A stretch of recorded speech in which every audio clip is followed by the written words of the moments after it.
오늘 말씀의 제목은 인자하신 하나님입니다. 인자하신 하나님.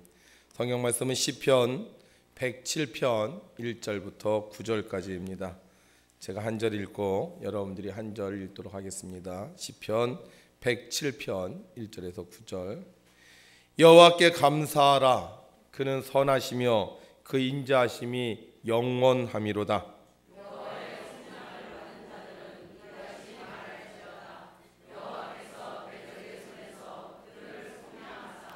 동서남북 각 지방에서부터 모으셨도다.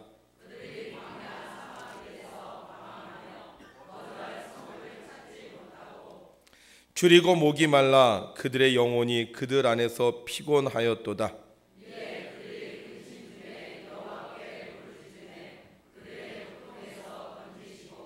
또 바른 길로 인도하사 거주할 성읍에 이르게 하셨도다.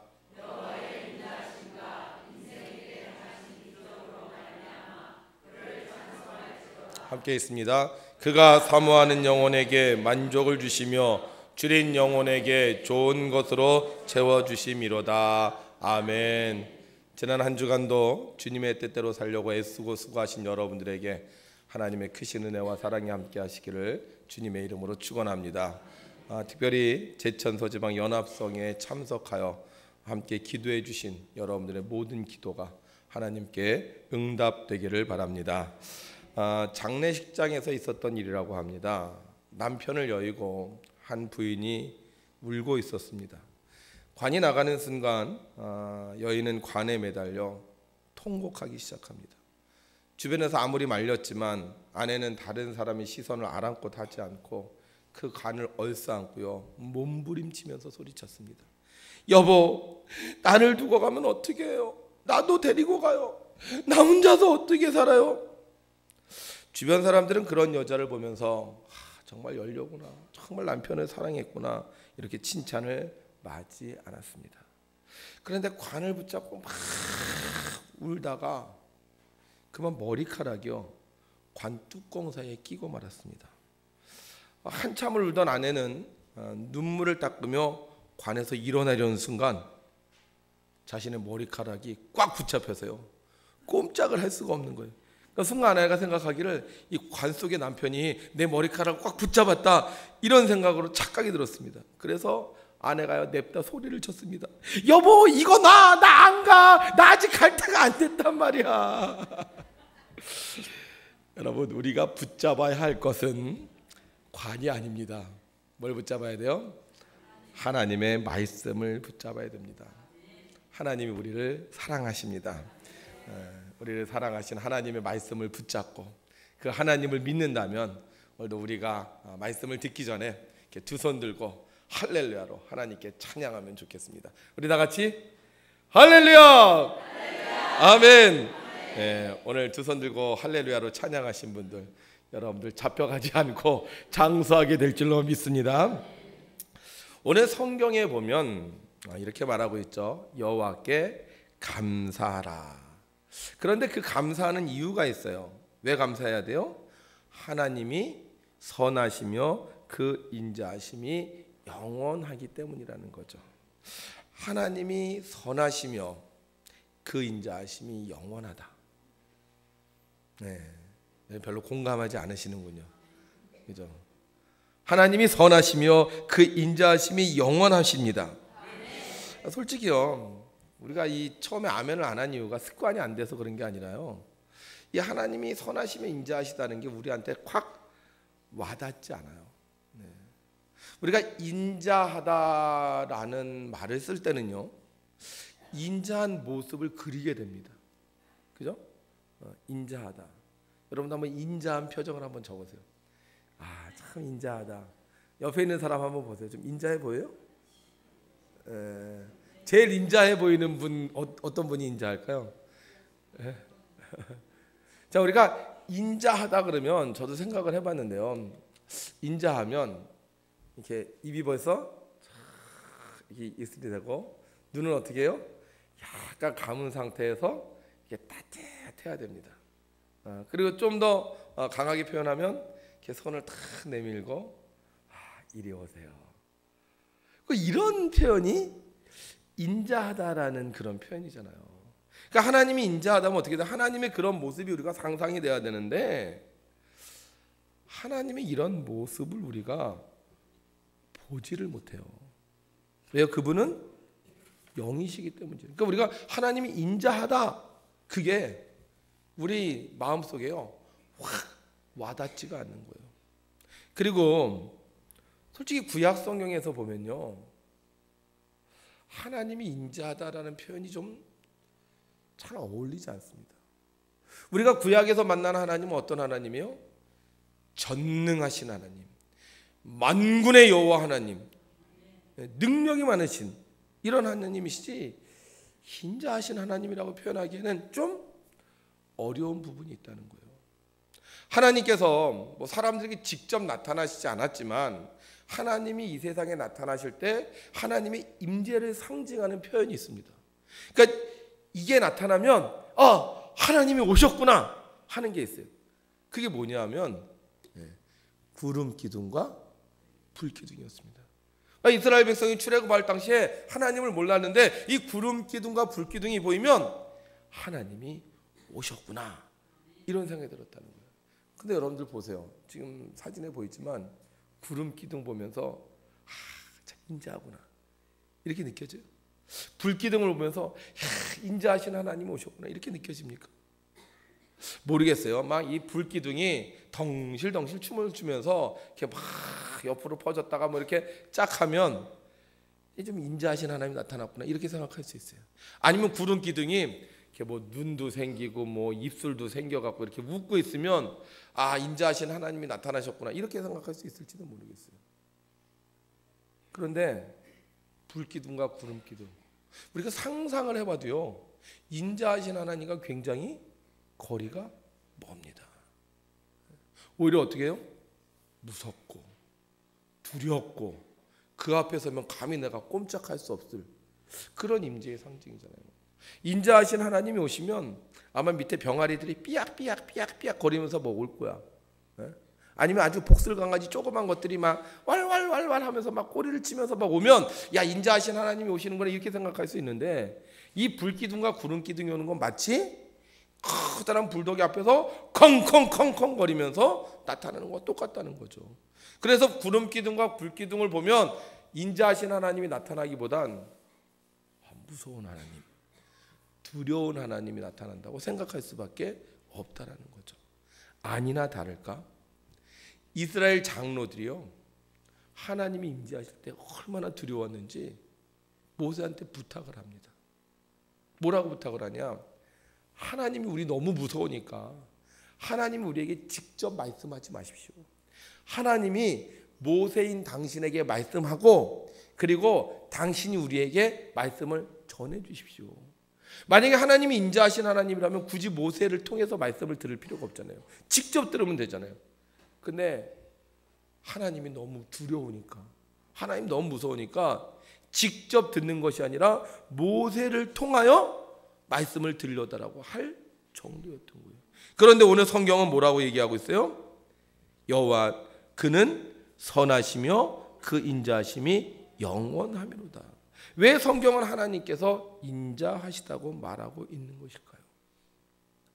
이스라엘 백성이 광야에서 삽니다. 광야에서. 근데 이 광야는요 이렇게 푸른 초장이 아니에요. 저도 이스라엘에 가봤지만 이스라엘 광야는요 황무지입니다. 그냥 끝없이 벌판이 쫙 이어져 있어요. 그리고 곳곳에 이렇게 나무, 이렇게 바위들이 있습니다. 나무도 하나도 안 보여요.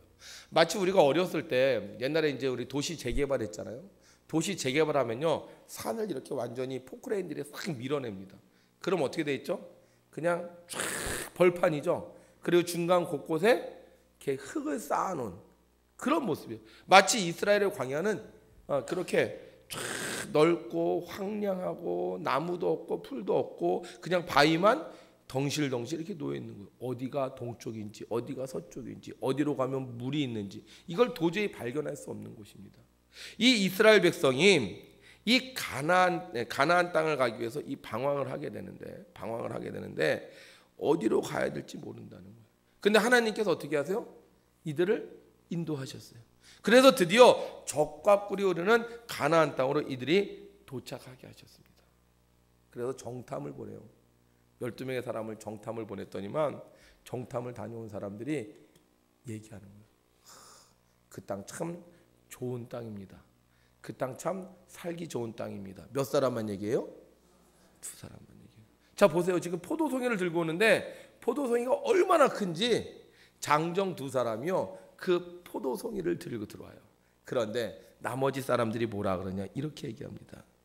하나님이 인도하신 이 땅은 악한 땅입니다. 이 땅에 살면 우리 모두 죽습니다. 그리고 하나님을 원망해요. 하나님이 우리를 죽이려고 이 땅으로 인도했다. 우리가 이 땅에서 살면 우리도 죽을 뿐만 아니라 우리 자손들도 죽을 것이다. 우리 이제 하나님 버리고 우리가 모세 버리고 새로운 지도자를 세워서 이집트로 돌아가자. 이렇게 얘기하고 있다는 거예요. 생각해 보세요. 지금까지 내가 한 번도 먹어보지 못한 진수성찬을 차려놨는데 그 진수성찬 앞에서 이 음식은 독이 든 음식이다. 이 음식은 우리를 죽이려고 하고 있는 음식이다. 이런 말을 지금 하고 있는 것이라는 겁니다. 하나님 얼마나 속상하셨을까. 하나님은 이스라엘 백성을 정말로 좋은 땅에 살게 하기 위해서 그들을 인도해 주셨는데 심지어는 이스라엘 백성을 그렇게 괴롭히던 이집트 군대를 모두 다 물리치게 하셔서 가나안 땅에 이르게 하셨는데 이스라엘 백성이 불평하고 원망하니까 하나님 어떻게 해요? 그래 그러면 너희들 마음대로 해라. 너희들 마음대로 너희들 가고 싶은 대로 해라. 그래서 그들이 어떻게 다시 광야로 가게 되는 거예요. 그러니까 그 광야에서 방황하는 거예요. 이스라엘로 돌아가기도 그렇고 가나안 이집트로 돌아가기도 뭐하고 가나안 땅에 들어갈 자신 없고 그래서 어디로 가야 될지 몰라 그 광야에서 몇 년을 40년을 이리저리 방황하는 거예요. 그런데 이 광야에 이스라엘 백성이 또 2번째로 방황하는 일이 생겼어요. 언제 방황을 했느냐? 이제 이스라엘 백성이 하나님을 잘 섬겨서요. 다시 가나안 땅에 40년이 지난 후에 들어갑니다. 하나님이 얼마나 많이 복을 내려주셨는지요. 은을 돌같이 여겼다 그랬어요. 그게 무슨 얘기냐면 길바닥에 은이 막 굴러다녀. 얼마나 부자인지. 아멘 좀 해보시면 얼마나 좋을까. 그죠? 네. 막 은이 막 굴러다녀. 근데 요즘 보면요. 우리나라도 이런 축복을 받았어요. 예, 집에요 100원짜리들이 막 굴러다녀. 그죠? 심지어는 길거리에 100원짜리 떨어져 있으면 주워요 안 주워요? 별로 안 주워요. 옛날에는 100원이면 막 뛰어가서 와 100원 주웠다 막 그러는데 지금은 100원이 좀 더럽고 이런 거 묻어있으면요 안 주워요. 10원짜리는 아예 거들떠 보지도 않아요. 거들떠. 근데 이스라엘이 그런 상황이었어요. 그렇게 하나님이 축복을 해주셨어요. 그런데 그들이 어떻게 해요? 하나님을 섬기지 않고 누구를 섬겨요? 바알신과 아세라신을 섬겨요. 마치 아버지가요. 야 너 차 없지 내가 차 사줄게 하고 차를 사줬어요. 한 2천만 원, 한 3천만 원, 한 3천만 원짜리 차를 사줬어. 근데 영업사원이 100만 원 깎아줬다고. 아버지하고 차 사러 가서 커피 나오면 누구 먼저 줘? 영업사원 주면서 고마워요. 이렇게 좋은 차를 줘서 고마워요. 100만 원 깎아줘서 고마워요. 정말 고마운 건 누가 고마운 겁니까? 근데 이스라엘이 그러는 거예요.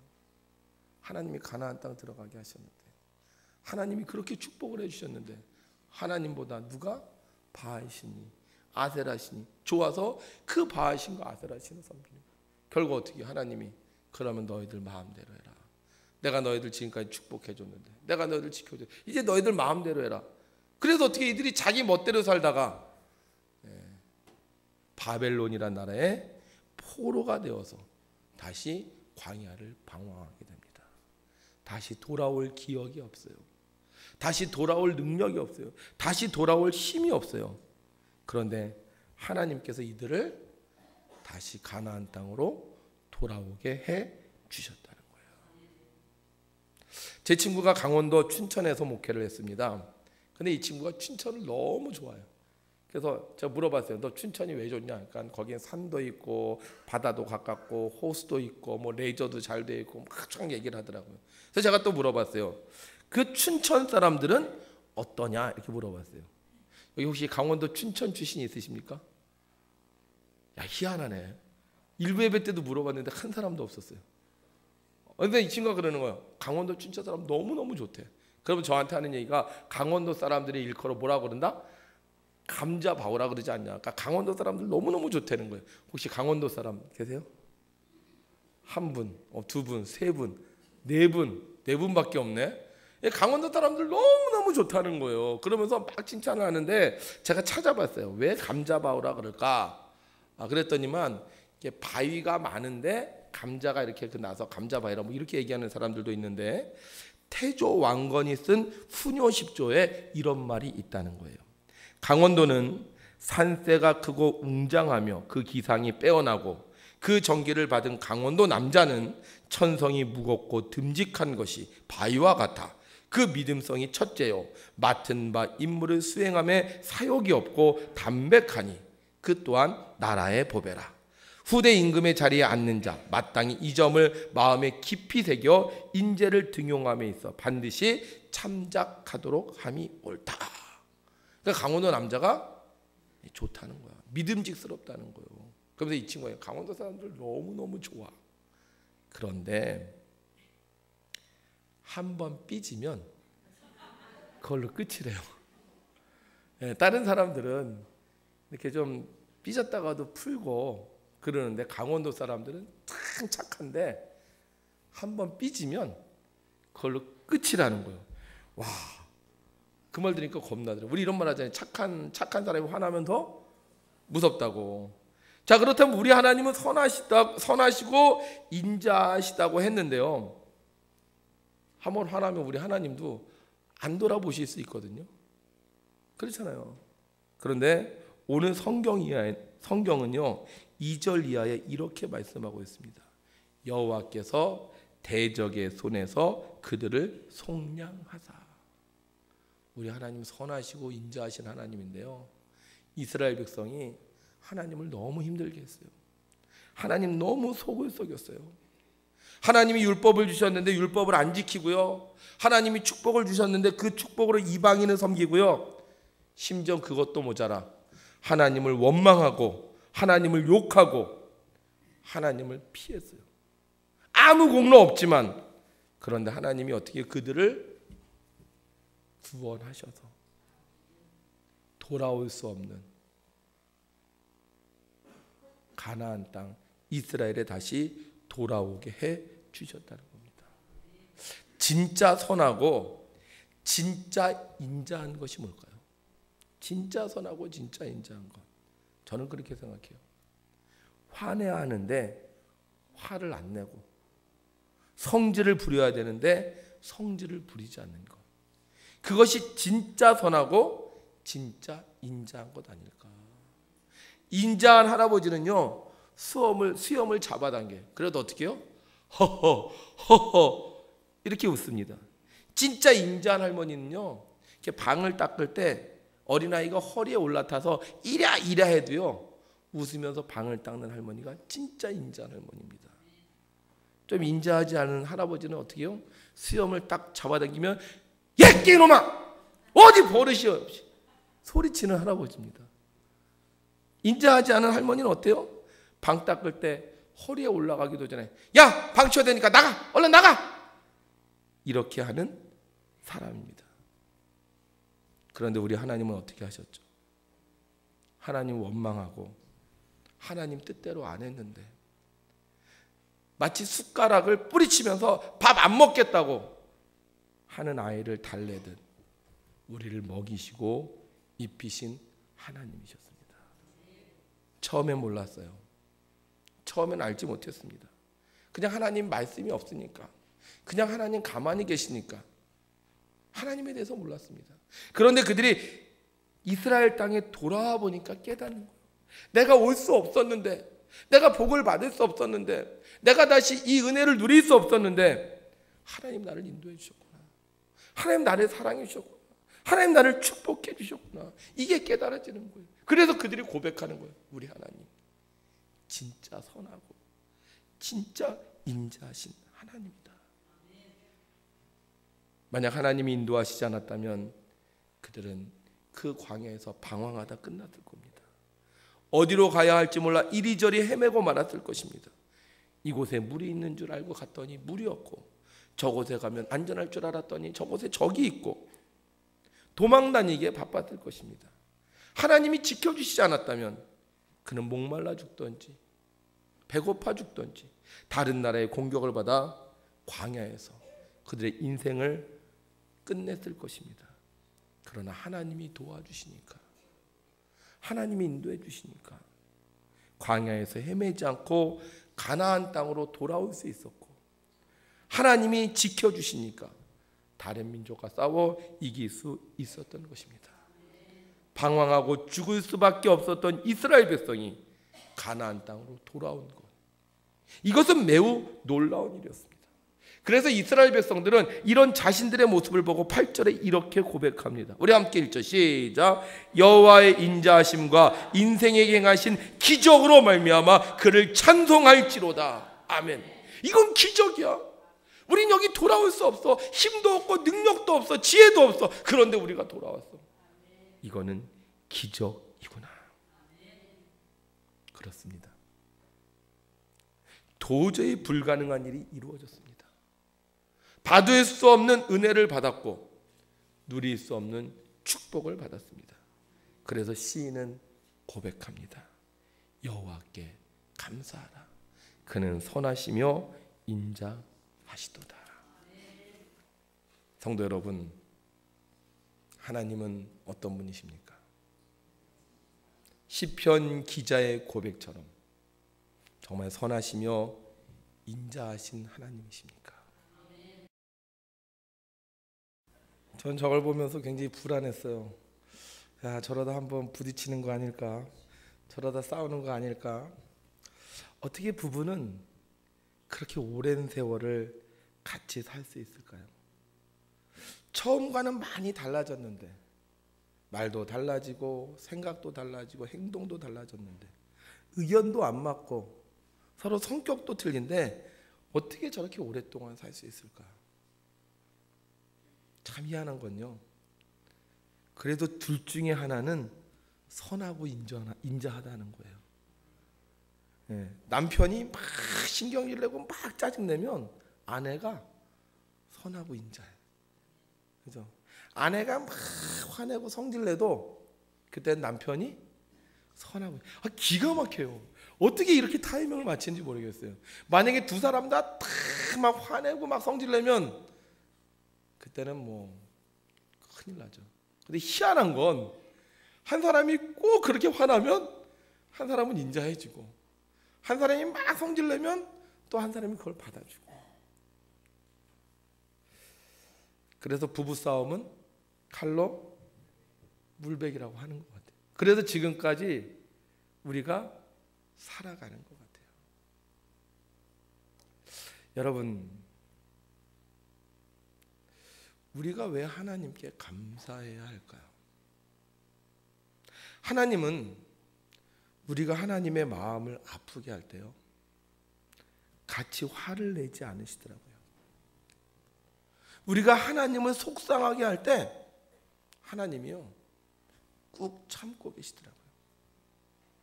하나님을 원망할 때 그래 네 맘대로 해 이렇게 소리 지르지 않고 침묵하고 계시더라고요. 하나님을 외면한 채 다른 것을 사랑할 때도요, 하나님은 우리에게 끝없는 사랑을 베풀어 주시더라고요. 만약에 내가 성질을 낼 때 하나님이 화를 냈다면 하나님 떠났을지도 모릅니다. 내가 하나님을 원망할 때 하나님께서도 나에게 욕을 했다면 하나님께 오지 않았을지도 몰라요. 그러나 내가 하나님을 괴롭게 해도, 하나님을 원망해도, 하나님의 뜻대로 살지 못해도 하나님은 언제나 우리에게 인자하게 대해주셨습니다. 그 녀석 참 하고 너털 웃음을 웃으시는 할아버지처럼 하나님 우리를 받아주셨습니다. 하나님은 선하시고 하나님은 인자하신 분이십니다. 화를 내신 적도, 욕을 하신 적도, 책망하신 적도 없으신, 언제나 우리를 안타까운 눈으로 바라보시면서 우리의 필요한 모든 것을 공급하시며 우리를 향한 사랑을 거두지 않으시는 사랑의 하나님이십니다.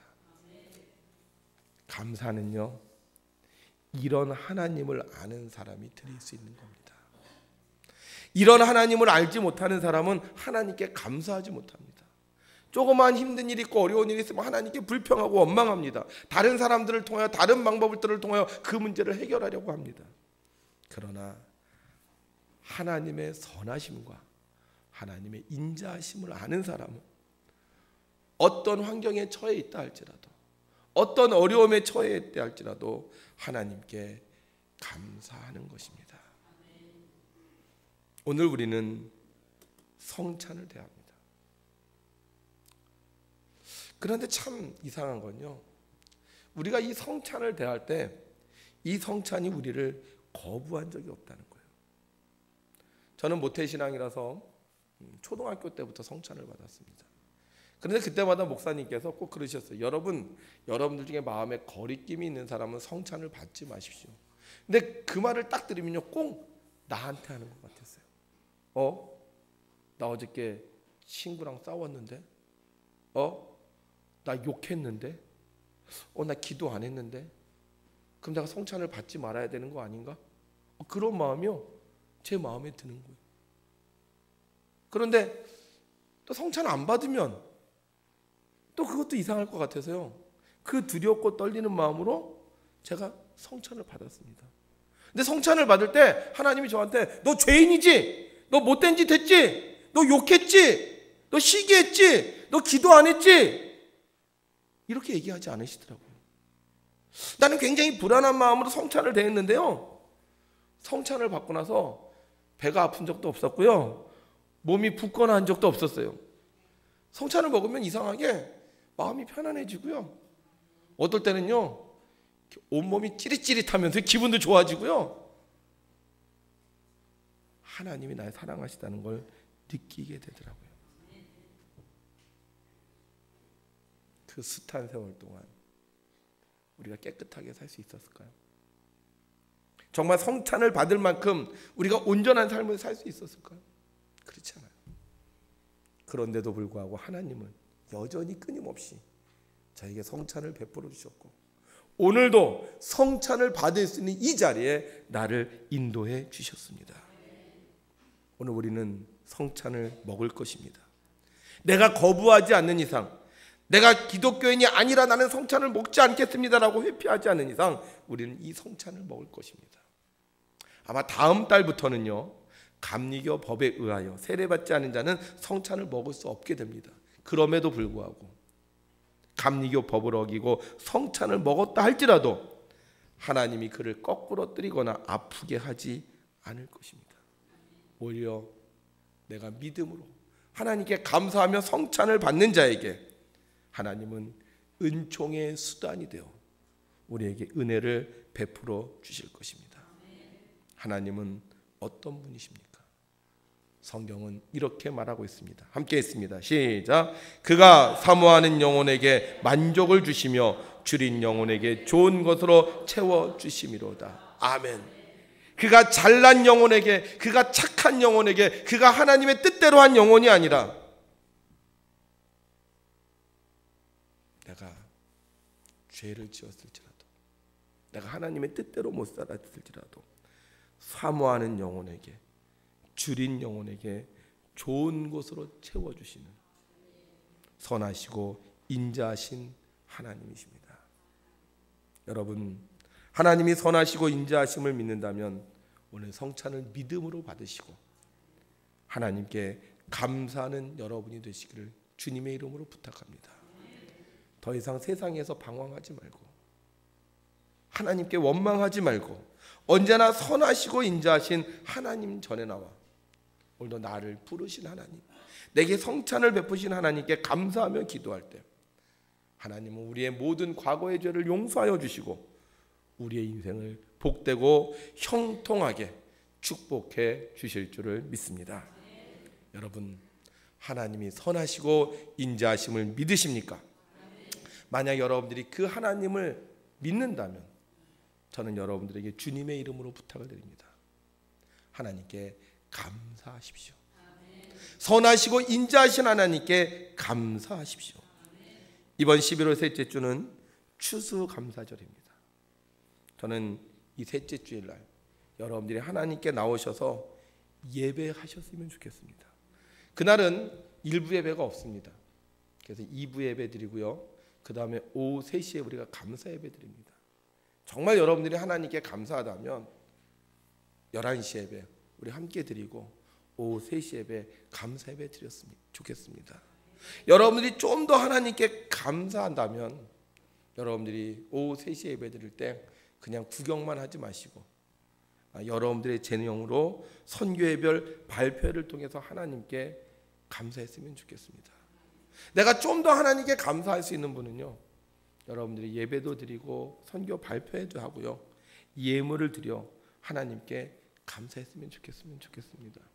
물론 그렇게 하지 않아도 하나님께서 여러분들을 책망하시진 않을 겁니다. 그러나 내가 하나님이 선하시고 인자하신 하나님을 믿는다면 내가 감사하는 마음으로 나의 시간과 나의 재능과 나의 정성을 드릴 때 하나님은 우리의 감사를 받아주실 줄로 믿습니다. 오늘 특별히 이 성찬을 통해서 힘과 용기를 얻으시고 믿음의 사람, 감사의 사람, 축복의 사람이 되시기를 주님의 이름으로 축원합니다.